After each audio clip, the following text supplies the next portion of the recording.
And this video is brought to you by DRAFTKINGS Sportsbook, America's top-rated sports booking app. Not only is it safe, but it is secure and Deke, it is reliable.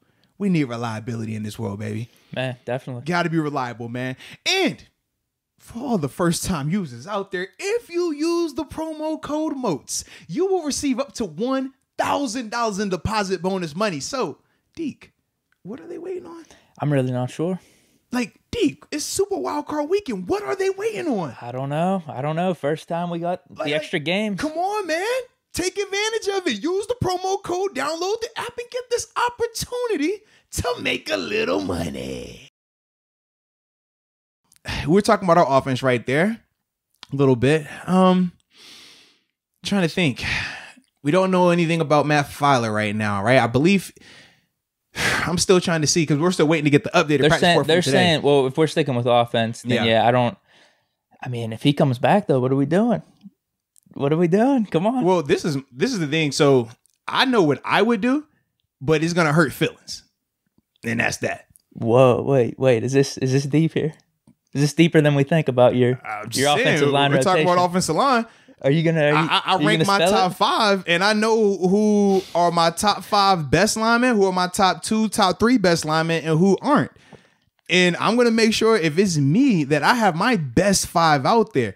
So yeah, I'm not gonna make a guy play in a position that he's not comfortable with, as Dotson has already said on the show. He already said. Whoa. I already told you. I said if this is me doing it, it's different. But that's why I said, and the reason I said it is because of this, right? And I said it with her films because people view, you get that nostalgia. I love this guy, man. I've watched him do it similar to how you are with Ben, right? Love this guy. Watch this guy. He's a contract guy, Pro Bowler, all pro and this and that. But when you're watching tape right now, you look at the people that are struggling the most right now, and it's not the people that people want to, move this guy over here because, it's got to be, it's that guy. No, it is not. For a fact, it is not. But they don't want to have that conversation, and they're not going to make that move. So that's why for me, when everybody's on this whole, man, we need Dotson out to get Dotson at left guard, I'm like, Dotson needs to be on the field, yes. Dotson don't need to be a left guard, though. But like I said, man, to each his own, baby. You saying a swap then, potentially? A guard swap. You call it how you want to call Changing it, man. of the guard. Because people over here, hey, man, well, if Feiler comes back, he don't need to be out there. Move Feiler to right tackle. Oh, Chuk's playing bad? I didn't think Chuk's was playing that bad. Oh, Matt can't play left, but no, that ain't the case either. No, okay. But like I said, man, that's not happening. So it's not right. So that's why I'm like, you can do whatever you want in terms of trying to get Dotson on the field. I think it's really going to be predicated solely though on you got to keep him on the field though. I think. But why is that? Because I know the whole narrative, and we talked about this, right? The narrative of when Dotson is out there, the O-line is that much better, man, and he is impactful without a doubt. But to act as it, because the way people phrase it is not that, okay, he's playing so well, then they turn it into the, it's because Feiler is not out there. Feiler isn't playing, we'll get him about. I'm like, no. The problem, we talked about the interior portion of the line of scrimmage. That has still been struggling. Dotson in the lineup or not, if y'all know what I'm talking about. Yeah, and like I said, it's just the interior portion of it. Even last night, we're breaking down some tape. Are you going to go through this whole thing without mentioning names? Because I feel uncomfortable because that's my guy. And that's it's my guys. There's a couple of those on the offensive line that are like my guys. And I'm like, y'all are kind of the ones struggling. I'm not saying, like, it happens. It's football. Like, you go through spans when you're playing well, when you're playing bad. And at the same time, Father Time, they say he's undefeated. It happens.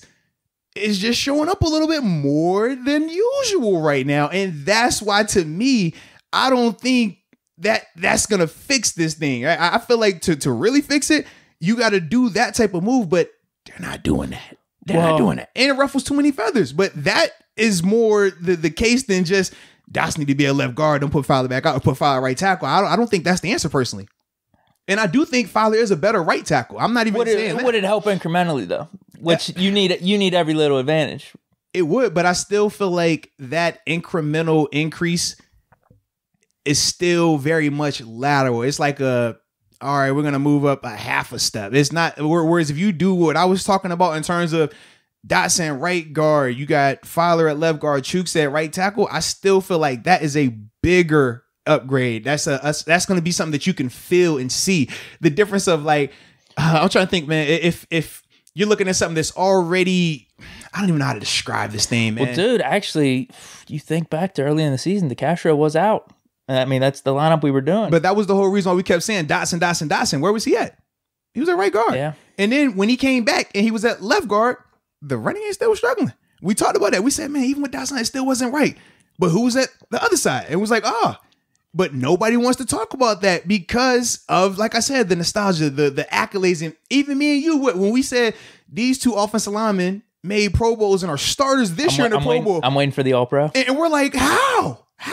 Like, we're watching the same tape. But it's like I said, man, when it comes to, the nostalgia of some of these players, and they've done great things. And we're not saying that they're, past their prime or anything like that, but it's like, if we're just talking about getting your best 5 out there. You could have a bad stretch or something. Right. And that's all we're saying. We talked about Ben when he had a little bad stretch, right? And then we all said, well, when he got out of it, we talked about that as well.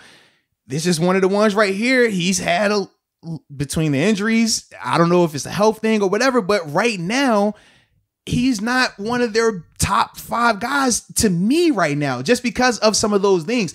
Like I said, it could be injury related.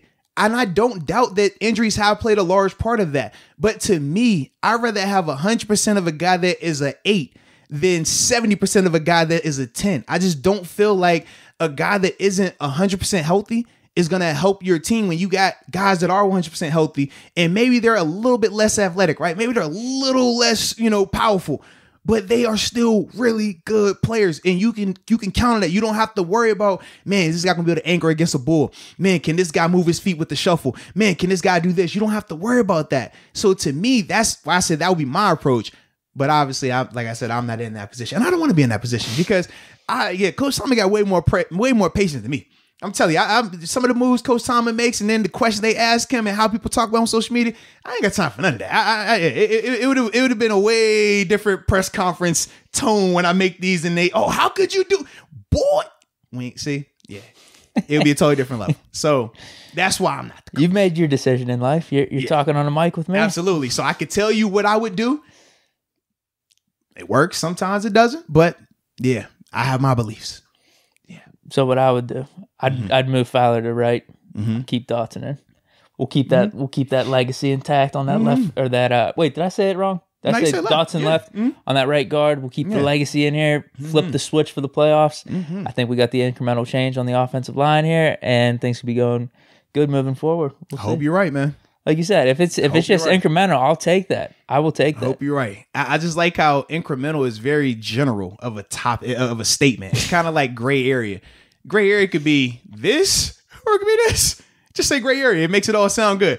I'll take that incremental increase because we don't know if incremental is like half a step. Is it 2 steps? Is it 1 step? It might be 4 times. Is it like 0.001 of a step? Either way, I'll take it in the playoffs, whatever it is.